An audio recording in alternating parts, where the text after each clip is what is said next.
guud ahaanba wadamada islaamka waxaa maanta laga ciiday munaasabada ciidul adha iyadoona magaalada Hargeysa si weyn dadweynaha ku dhaqan ay isugu soo baxeen. Halkani waa garoonka Hargeysa Stadium ay soo buuxdhaafiyeen kumanaan kamida dadka muslimiinta ah ku dhaqan magaalada Hargeysa. Waxaana munaasabada ciida kala soo qayb galay dadweynahani wasiiro xildhibaano agaasimayaal iyo waliba sidoo kale mas'uuliyiin sarsare oo ka tirsan xukuumadda Somaliland. wadaadka tajinaya salaada Ibrahim Ahmed Xirsi waxa uu goobta ka jeediyay khudbad qiimo badan oo ku tacalluqda wanaaga iyo xasanaadka ku jira tukashada salaada ciidul adha isagoo sidoo kale la dardaarmay musharaxiinta ku loolamaya doorashada madaxtinimada ee Somaliland wuxuu shaweynta Somaliland ku booriyay adkeynta amniga isagoo ugu baaqayn meel looga soo wada jeesto amniga maadaama diinta islaamka in badan lagu xusay amniga iyo iimaanka. Sheekha waa murahani ka hadlay waxa hadaladiisii kamid ahaa walaalayaal maanta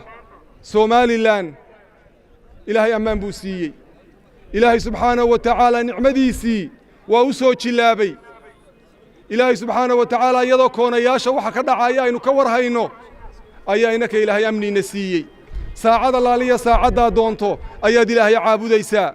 ساعد الله لي ساعد دونتو أيا دبحي سود مساجد دا تغيسا شنبغولو مسجد أيا مقالة هرقيسا آذان كيسكو دارا ووحويان إسو جيبية meel allaaliya meel laga helay adduunka maanta ma jirto cid allaaliya cid kula hadlayso diintaada kugu faragelinaysa ma jirto dawladeeni iyo dadweynaheeni shacabkeeni iyo xukuumadeeni ayaa meel ku wada tukanaya madaxtooyadeeni ayaa waxa weeyaan madaxweynihi waxa weeyaan ku tukanaya jumca iyo jamaacadiiba oo Ilaahay ugu caabudaya waa markii horeysay taariikhda Somaliland ama Soomaaliya lagu arko madaxtooye ay ku taalo waxa weeyaan masjidkii uu ku dhex yaalo oo madaxweynihi uu ku tukanayo taasina inuu Ilaahay ugu mahadnaqnaa bay nooga baahan tahay dabkaad hurin habeen iyo dharaar halciyadaadoogii hal kuma xareysida dadkaad ku hawraysa war dadka yaan la kicinin manaabirtana yaa been laga sheegin oo manaabirtu yaanay noqonin meel waxa weeyaan bila xikmada oo xamaasad iyo kicin iyo waxa weeyaan meel kale dadka loo kicinayo yaanay noqonin dadkan Ilaahay laga cabsado waxay nagu soo beegan marxalad xasaasiya bay nagu soo beegan marxalad doorasho oo la galayo olole iyo waxa weeyaan waxaynaan u baahnayn ayaa nagu soo beegan marxaladda waxaanu ognahay inay dad badan ujeedooyin ka leeyihiin ammaankaynu 20 sano ku noolahay aynu ku dhabdhabanay ee aynu waxa weeyaan halka ku soo gaadhnay aynu quraanka ku xifdinay aynu diinteena ku ilaashanay dad badan baa cadow ah sokeeyana cadow buu yahay شيشينا عدو بو يهي ودادنا عدو بو يهي وبينا عدو بو يهي مid خميس حدنا واو عدو midaan خميس حدنا واو عدو waxa loo baahan yahay shacab yahow inaad dareen lahaataan oo amnigiina ilaashataan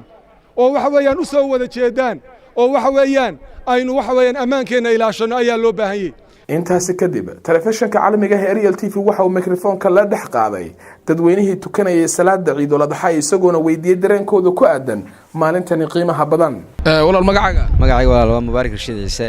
anigoo ah magacayga Mubaarak Rashid Ciise dhamaan waa munaasabada ciida waxa ku soo garoonka Hargeysa Stadium oo salaada ciidul adha lagu tukanayay adigoo chance ka faa'iideysanaya salaam ilahay anoo chance ka faa'iideysanaya waxaan salaam ilaha dhamaan wixii magacayga muuqayga yaqaan aabba iyo hooyaday dadka muslimiinta meel kasta joogaan waxa leeyahay sanadkiisa bashbash iyo barwaaqo Ilaahay nagu gaarsiiyo kullu caam antu bixayr sanadkiisa ciid amiin aad ma santa walaal adiga magacayga waa Mahad Maxamed Cusmaan halkan waxaan ka salaamayaa hooyaday aabahay iyo waalidkay cid kasta magacayga muuqayga garansa waxaan leeyahay kullu caam antu bixayr Ilaahay ciideeda bashbash iyo barwaaqo inuu gaarsiiyo intaas soo magacayga Hanad Baleera Hanadow iyo salaamaysa